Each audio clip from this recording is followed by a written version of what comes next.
7x equal to 40। তো আমরা এটাকে সলভ করি বা দিই। দেখো x এর সাথে 7 এখানে গুণে আছে, তো শুধু এখানে x লেখো ইকুয়াল টু দাও ডান সাইড। এবার দেখো একের বিদাগের অঙ্কটা কি বলেছে, 4b প্লাস 32 ইকুয়াল টু 0। এটাকে সমাধান করতে বলেছে, তো বা দাও। প্রথমে যেটা আছে সেটা লেখো 4b ইকুয়াল টু, দেখো এটা প্লাস 32, এই সাইডে গেলে কি হবে, চেষ্টা করতে হবে তাহলেই অঙ্ক হবে। যতক্ষণ না তুমি তোমার ব্রেনটাকে খাটাবে ততক্ষণ কোনো অঙ্ক নিজে থেকে করতে পারবে। Equal to -5/4। এইবার এটা ইকুয়াল টু এটা প্রমাণ করতে বলেছে।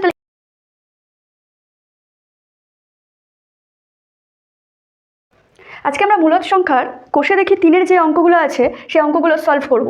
দেখো আগের দিন যে পার্ট 1-এর ভিডিওটা ছিল সেটাই আমরা কি করেছি, কনসেপ্টটাকে ক্লিয়ার করেছি। সেই কনসেপ্টের ওপর বেস করে আমরা আজকে 1-এর যে অঙ্কগুলো আছে সেই অঙ্কগুলো আস্তে আস্তে সলভ করব।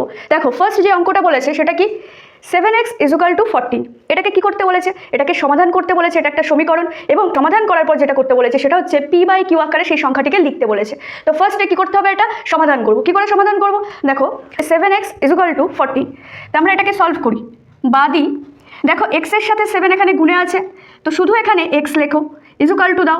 ডান সাইডে গেলে সেটা কি হয়ে যায়, ভাগ হয়ে যায়। অর্থাৎ ওপরে 14 লিখবো, নিচে 7 লিখবো, তাহলে এই ভাগ হলো। কি করে বুঝলাম এটা ভাগ, এই যে মাঝখানে যে দাগটা দিয়েছে এটা মানেই ভাগ। তাহলে x এর সাথে 7 কিসে ছিল, গুণে ছিল। ডান সাইডে যখন নিলাম সেটা কিসে হয়ে গেল, ভাগে হয়ে গেল। এবার এটাকে কাটাকাটি করো, 7 দিয়ে কাটলে 7 2 যা 14। তাহলে বা দিয়ে লেখো x ইকুয়াল টু 2। অর্থাৎ x কত আসলো, 2 আসলো। এইবার এখানে যেটা বলেছে যে এটাকে p/q আকারে প্রকাশ করতে, তাহলে এখানে প্রথমে বীজ কোনটা আসলো, 2। তাহলে লিখতে হবে যে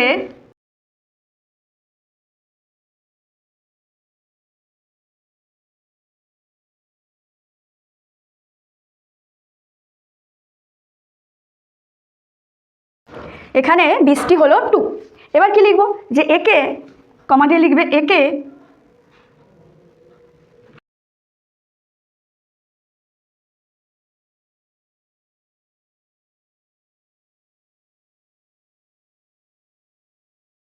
যেখানে বীজটি হলো কত পেয়েছি, 2।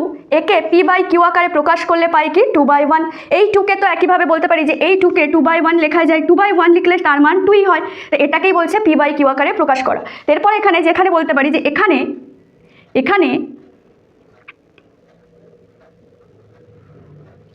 p = 2, q ইকুয়াল টু 1 এবং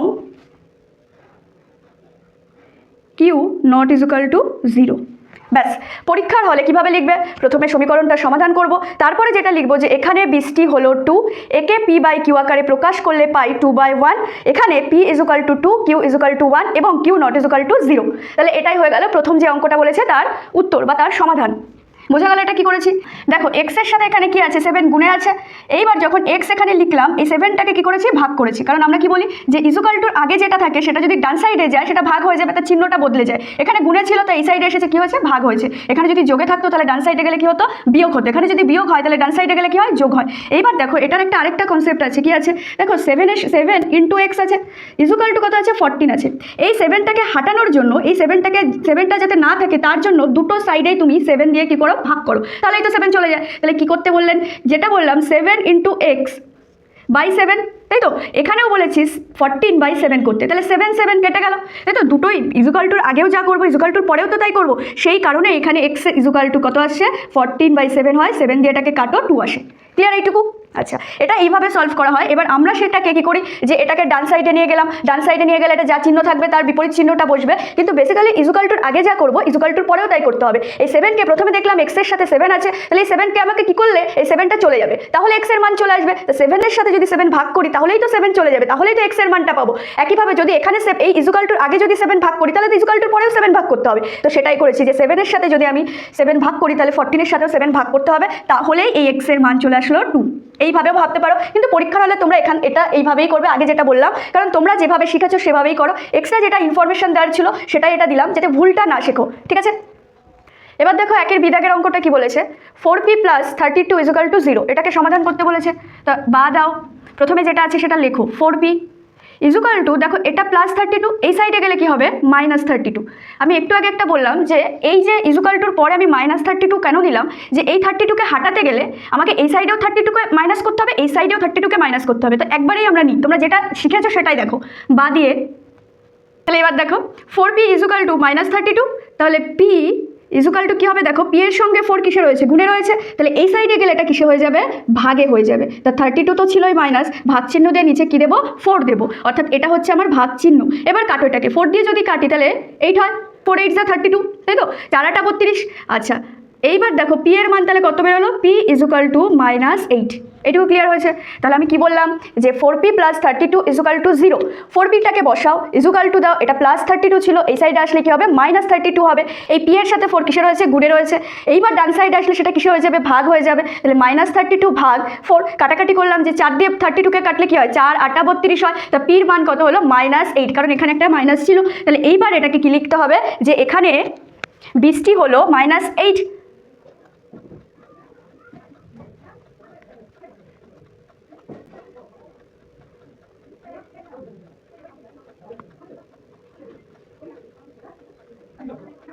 এখানে 20টি হলো -8, একে p/q আকারে প্রকাশ করে পাই -8/1, কারণ আমি আগেই বলেছি -8কে তো তার নিচে 1 লেখাই যায়, তাহলে -8টা হলো কি p আর qটা হলো 1, অর্থাৎ এখানে q এর মান কিন্তু 0 আসেনি। আমি বলেছিলাম মূলদ সংখ্যা তাকেই বলে যে সংখ্যায় p/q আকারে প্রকাশ করা যায় এবং p ও q উভয় পূর্ণ সংখ্যা হবে এবং q এর মান কখনো 0 হবে না। তাহলে পূর্ণ সংখ্যা যদি হয়, আমি একটু আগে বললাম পূর্ণ সংখ্যা কি, তারপরে মূলদ সংখ্যা কি, স্বাভাবিক সংখ্যা কি, অখণ্ড সংখ্যা কি, আমার আগের ভিডিওটাই বলা আছে, সেটা যারা একবার রিভাইজ করতে চায় একবার দেখে নেবে। তো আশা করি একের বিদাগের অঙ্কটা বুঝতে পেরেছো। এইবার আরেকটা যেটা বলছি, যে এই যে ইজুকাল টুর পরে আমরা বলি না একটা সংখ্যা বা সাইড থেকে ডান সাইডে গেলেই সাইন চেঞ্জ হয়ে যাচ্ছে, তো এরকম কিছু নেই। বেসিক্যালি যেটা হয় সেটা একটু বুঝিয়ে দিই। বা সাইড ডান সাইড যদি আমি না বলি তাহলে এটা কি করে করব, ধরো এটা 4p, দেখো এখানে +32 আছে, এই 32টাকে আমাকে সরিয়ে দিতে হবে। যদি 32টাকে লিখবে, যদি আমি 32টাকে সরিয়ে দিই তাহলে +32 রয়েছে, সেটাকে -32 করলে এটা সরে যাবে। একইভাবে এখানে যেহেতু -30 দিয়েছি, তাহলে সমান সমানের পরেও -30 লিখতে হয়, তাহলে 0 -32 হচ্ছে, তাই তো। এইবার দেখো এই 32 কেটে কত হচ্ছে, 0 হচ্ছে, তাই তো। 32 থেকে 32 চলে গেলে কি হয়, নাহলে একবার লাইনটা লেখো, 4p + 0 হচ্ছে ইজুকাল টু 0 থেকে 32, 0 - 32 করলে দেখো 0 - 32 করলে কি হয়, -32 হচ্ছে। এইবার দেখো এটা রেজাল্ট কত আসলো, 4p -32 আসলো। এইবার দেখো p এর সঙ্গে কে গুণে আছে, 4, এই 4কে যদি আমি সরাতে চাই তাহলে এই 4কে আবার কি 4 দিয়ে ভাগ করতে হবে, তাহলে তাই করো, তাহলে এই 4p/4 করো, ঠিক একইভাবে -32/4 করো, তাহলে কি হলো, এই 4 কেটে গেল, তাহলে p হলো। আর এদিকে যদি কাটাকাটি করি তাহলে কত হচ্ছে, 8 হচ্ছে, -8, তাই তো। এইভাবে p এর মান -8 আসে। এইভাবেও সলভ করা যায়, আগে যে নিয়মটা ছিল সেইভাবেও সলভ করা যায়, দুটোই কারেক্ট। যেহেতু আগেরটা যেটা করেছি তোমরা সেইভাবেই করবে, কারণ এতদিন ওইভাবে করে করে তোমরা অভ্যস্ত, তো এটা হঠাৎ করে চালু করলে ভুলে যাবে। বেসিক বলে দিলাম যে এটাকে এইভাবে করা উচিত বা এইভাবে ভাবা উচিত। অঙ্কটা কেন হচ্ছে, যে কোনো কিছুকে ডান সাইডে হঠাৎ করে ইজুকাল টু ডান সাইডে গেলে কেন সাইনটা চেঞ্জ হয়ে যাচ্ছে, তো এটার জন্য আমি এটা বোঝানোর জন্য অঙ্কটা করলাম। কিন্তু তোমরা যখন পরীক্ষার হলে অঙ্কটা করবে, আগে যে প্যাটার্নটা বললাম সেভাবে করবে। এবার দেখো সি এর অঙ্কটা কি বলেছে, 11x = 0, তাহলে ফার্স্টে এটাকে সমাধান করতে হবে। x লেখো, 11 এর সাথে x গুণে আছে, এই সাইডে গেলে কি হয়ে যাবে, ভাগ হয়ে যাবে, তাহলে 0/11 হবে। এবার বলো যে শূন্যকে যদি কোনো কিছু দিয়ে ভাগ করি তাহলে কি হয়, শূন্যই হয়, তাই x = কত আসবে, 0। এইবার কি লিখবো, শূন্যটাকে ভাবো, শূন্যটা কি মূলদ সংখ্যা, হ্যাঁ শূন্যটা মূলদ সংখ্যা, কারণ কি শূন্যকে কি p/q আকারে লেখা যায়, একদম লেখা যায়। 0 আর নিচে 1 লেখা যায় না, যায়। পিটাকে তুমি 0 ধরো আর কিউটাকে কি ধরেছো, 1, কিউ এর মান তো 0 আসেনি, পি এর মান 0 এসেছে, ঠিক আছে, কিন্তু ওই যে p/q আকারে বা মূলদ সংখ্যায় বলে দিয়েছে p 0 হবে না, সেটা একবারও বলেনি, বলেছে q 0 হবে না, তো q 0 হয়নি, তাহলে এটা একটা কি হয়ে গেল, মূলদ সংখ্যা হলো। তাহলে এর পরে কি করবে সেটা লিখো, এটা আমি বোঝানোর জন্য লিখলাম, এটা লিখবে না, ঠিক আছে। যেটা লিখবে সেটা কি,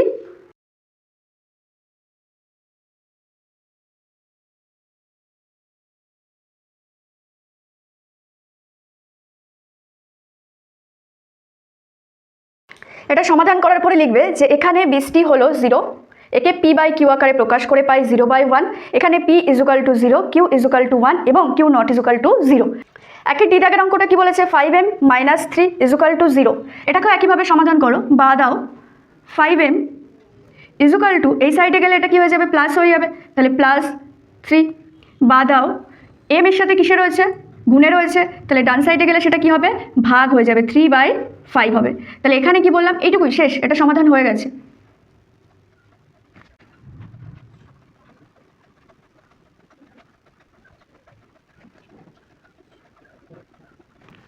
তাহলে এখানে 20টি হলো 3/5, একে p/q আকারে প্রকাশ করে পাই 3/5। এটা প্রকাশ করাই ছিল p/q আকারে। কিছু কিছু অঙ্ককে আমাদের p/q আকারে লিখতে হচ্ছে, আর কিছু কিছু অঙ্ক যেগুলো p/q আকারেই থাকছে। এখানে p হচ্ছে 3 আর q = 5 এবং q = 0, অর্থাৎ q এর মানটা 0 নয়। কি বললাম? q এর মানটা 0 নয়। এটাই মূলদ সংখ্যার একটা সংজ্ঞা। আশা করি অঙ্কটা বোঝা গেছে। চলো পরের অঙ্কটা কি বলেছে দেখি। দাগের অঙ্কটা কি বলেছে? 9y + 18 = 0। তাহলে দেখো বা দাও, 9yটাকে যেমন আছে লেখো = এটা +18 ছিল, এটা +18 ছিল, এই সাইডে আসলে কি হবে? -18 হবে। বা দিয়ে y এর সাথে দেখো 9 গুণে আছে, তাহলে গুণে থাকলে এই সাইডে গেলে = পরে গেলে সেটা কি হয়ে যাবে? ভাগে হয়ে যাবে। তাহলে -18/9। এবার কাটাকাটি করো, 9 দিয়ে কাটলে কি হবে? 9 2 যা 18। তাহলে বা দিয়ে y এর মান কত আসলো? -2। অর্থাৎ দেখো এখানে যে 20টি পেলাম সেটা p/q আকারে সাজানো নেই, এটাকে সাজাতে হবে। তাহলে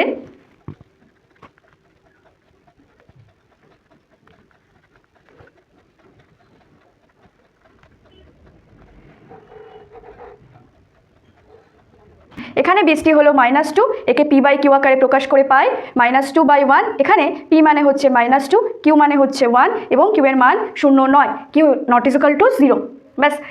এইবার দেখো একের এফের যে অঙ্কটা রয়েছে যে t = 8 - 12t, এটাকে তোমরা একা একা সলভ করো বাড়িতে। এতগুলো অঙ্ক করালাম, যে 2-4টে অঙ্ক করালাম, সেই অঙ্কগুলো একই প্যাটার্ন ফলো করছে এই অঙ্কটাও। সে একইভাবে এই অঙ্কটা সলভ করো বাড়িতে। যা উত্তর হবে সেটা কমেন্ট করে বলো, কমেন্টে এর অ্যান্সারটা বলবে, ঠিক আছে? আচ্ছা, জি এর অঙ্কটাও একইভাবে HW, অর্থাৎ বাড়িতে করো। দেখো কোথায় আটকাচ্ছে। সব অঙ্ক করে দিলে নিজে কিছু পারবে না, নিজের চেষ্টা করতে হবে, তাহলেই অঙ্ক হবে। যতক্ষণ না তুমি তোমার ব্রেনটাকে খাটাবে ততক্ষণ কোনো অঙ্ক নিজে থেকে করতে পারবে না। এতগুলো অঙ্ক করিয়েছি, সেই ক্ষেত্রে জি আর এফটা করো আর কমেন্ট করে বলো। আর যদি তারপরেও বুঝতে না পারো তখন বলো, তখন করিয়ে দেবো এই অঙ্কগুলো, ঠিক আছে? তাহলে এটা এফ আর জিটা কি থাকবে? HW থাকবে। আশা করি তোমরা বাড়িতে একবার করে করবে, করলেই কনসেপ্ট ক্লিয়ার হবে। নিজে থেকে অঙ্ক না করলে কখনো কনসেপ্ট ক্লিয়ার হয় না, ঠিক আছে? দেখো 2 দাগের অঙ্কটা কি বলেছে? y = -5/4 হলে মাইনাস ব্র্যাকেটের মধ্যে -y = y, এটাকে যাচাই করতে বলেছে। তাহলে কি করব? প্রথমে আমরা জানি y এর মান কত, তো এটা লিখে নিতে পারো যে y = -5/4। এইবার এটা = এটা প্রমাণ করতে বলেছে, তাহলে এটাকে বাম পক্ষ লেখো আর এটাকে কি লিখবো? ডান পক্ষ লিখবো। তাহলে কি লিখবো এখানে? বাম পক্ষ।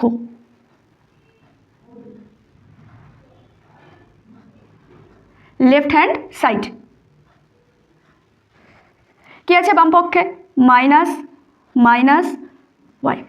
প্রথমে যেমন আছে ভাবো, মাইনাসটাকে লেখো, সেকেন্ড ব্র্যাকেট দাও, -y এর মান কত বলেছিল? -y এর মান বলেছিল নাকি শুধু y এর মান বলেছে? তাহলে মাইনাস সেকেন্ড ব্র্যাকেট দিলাম, y এর মান বলে দিয়েছে। এই মাইনাসটাকে বাইরে রাখো, ফার্স্ট ব্র্যাকেট লেখো। তাহলে মাইনাস সেকেন্ড ব্র্যাকেট, এই মাইনাস দিলাম, আর y এর মান কত বলেছে?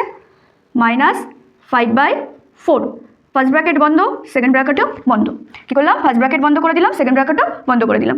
এইবার দেখো কি বললো? মাইনাস সেকেন্ড ব্র্যাকেটের মধ্যে কি করব? এই ফার্স্ট ব্র্যাকেটের কাজটা আগে করতে হয়, আগে ফার্স্ট ব্র্যাকেটের কাজ, তারপরে তো সেকেন্ড ব্র্যাকেট, তারপরে থার্ড ব্র্যাকেটের কাজ করতে হয়। দেখো মাইনাস আর মাইনাস এটা গুণে রয়েছে, তা মাইনাস আর মাইনাস কি করব?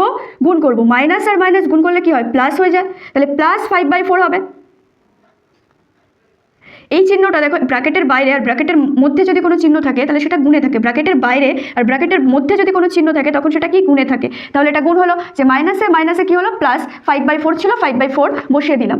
এইবার দেখো আবার এই ব্র্যাকেটটাকে তুলতে হবে, আবার ব্র্যাকেটের আগে একটা চিহ্ন, ব্র্যাকেটের পরে একটা চিহ্ন, তাহলে এটা কি হয়? গুণ হয়। মাইনাস আর প্লাস গুণ করলে কি হচ্ছে? মাইনাসে প্লাসে -5/4। তাহলে আলটিমেটলি বাম পক্ষে কত উত্তর আসলো? -5/4। এবার দেখো ডান পক্ষ।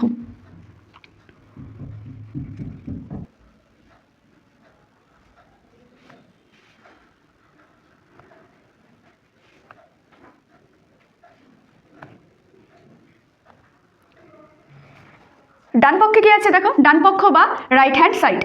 ডান পক্ষে শুধু y আছে। তো এবার দেখো y এর মান কি বলেছিল? -5/4, এটা তো বলে দেওয়াই ছিল। তাহলে এবার দেখো বাম পক্ষে যা আসলো ডান পক্ষেও তো তাই আসলো। এইবার কি লিখতে পারি? যে